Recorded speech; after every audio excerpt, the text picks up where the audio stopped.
మా అందరికి కూడా కేటాయించారు ఎవరు ఓట్లు వేయాలని.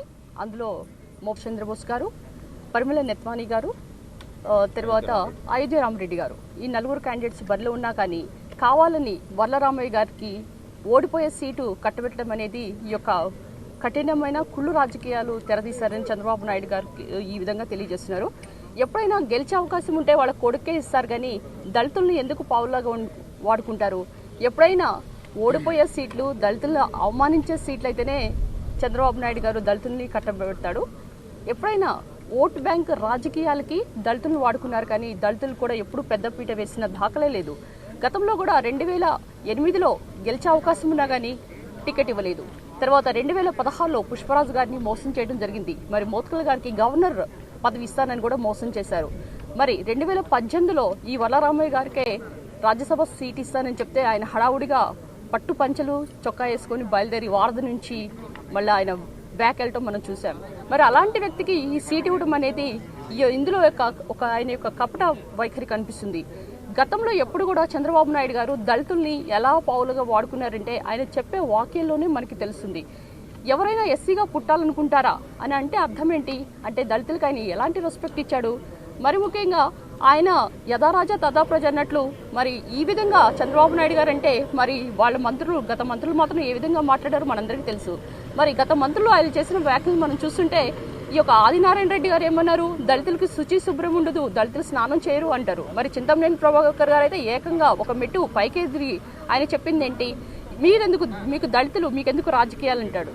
ఇక చాలా మంది మనం చూసుకుంటే ఇక దళితులని ఎంత అవమానపరిచారో మనందరం కూడా మనం గమనించాల్సిన విషయం ఉంది ఇందులో. అయితే దళితులకి ఓడిపోయే సీటు కట్టబెట్టడం అనేది అంటే ఈ యొక్క వరలరామయ్య గారు దళితులని మోసం చేసే సీట్లో ఈ విధంగా నిలబెట్టడం అనేది ఎంత కుటీరమైన అండ్ ఆయన కపటమైన చర్య మనం చూస్తున్నాము. అయితే ఇప్పుడైనా వరలరామయ్య గారు మేల్కోవాలి. ఇలాగా దళితులని మోసం చేసే సీట్ల మీద నిలబెట్టి ఈ దళితుని ఏ విధంగా అవమానపరచడం అనేది మనం చూస్తే ఆయన పిల్లనిచ్చిన రామయ్యకే దిక్కులేదు. మరి ఈ పిల్ల రామయ్య అంటే పలకిలి మోసిన ఈ రామయ్య ఒక లెక్క చంద్రబాబు నాయుడు గారిని మనం చూడాలి. అయితే ఈ యొక్క ఓడిపోయే సీటు రామయ్యకి ఇవ్వటం అనేది చూస్తుంటే మనకి చాలా బాధ అనిపిస్తుంది. వరలరామయ్య గారు ఇప్పుడైనా మీరు వెళ్ళి చంద్రబాబు నాయుడు గారిని ప్రశ్నించండి. అంతేకాకుండా దళితులు మేల్కోవాలి. ఎందుకంటే గత ప్రభుత్వంలో అంటే తెలుగుదేశం ప్రభుత్వంలో ఒక్క మంచి పనులు కూడా చేసిన దాఖలేదు. మనం కనుక నారావారి పల్లె చూసుకుంటే వాళ్ళ పల్లెలో ఒక టెంపుల్లో దళితులకి అవకాశమే లేదు వెళ్ళే అవకాశం. అయితే అదే టెంపుల్లో 50% చైర్మన్స్ నామినేటెడ్ పోస్టులో ఈ దళితులు ఉన్నారు.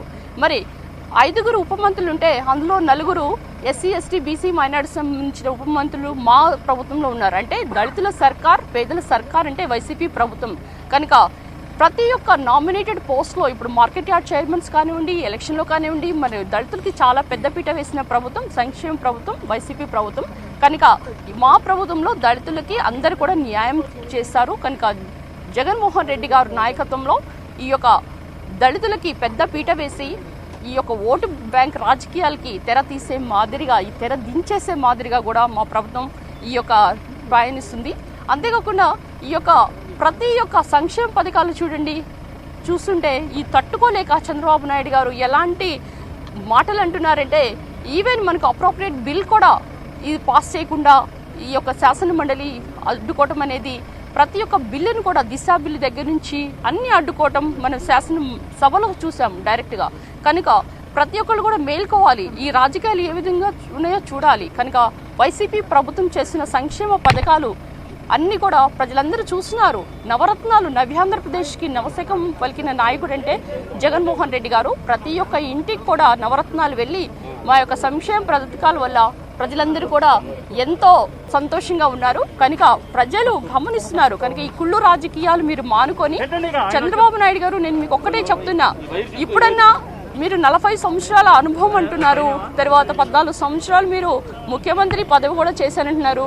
మీరు ఈ దళితుల మీద ఈ యొక్క అరాజకీయాలు మీరు మానుకొని మీ యొక్క ఈ ఓడిపోయే సీటుని వరలరామయ్య గారికి ఇచ్చి మోసం చేయడం అనేది, అంతేకాకుండా ఈ ఓడిపోయే సీటు గురించి మీరు సుదీర్ఘమైన ప్రెస్ మీట్స్ పెట్టడం, తర్వాత మీరు ఈ ఓడిపోయే సీటు గురించి ఏదో హంగామా చేస్తూ మీ యొక్క మేకపోతు గాంభీర్యాన్ని ప్రదర్శించడం చూస్తుంటే ఈ దళితులు చాలా అసలు డాక్టర్ బాబాసాహెబ్ అంబేద్కర్ని మీరు తూట్లు పడిచే మాదిరిగా మీ మాటలు ఉన్నాయి కనుక మీరు ఒక్కసారి బుద్ధి తెచ్చుకొని ఈ దేవుడు మీకు ఈ యొక్క మంచి బుద్ధి ప్రసాదించాలని కోరుకుంటూ మీడియా పరంగా ఈరోజు నేను మీకు తెలియజేస్తున్నాను.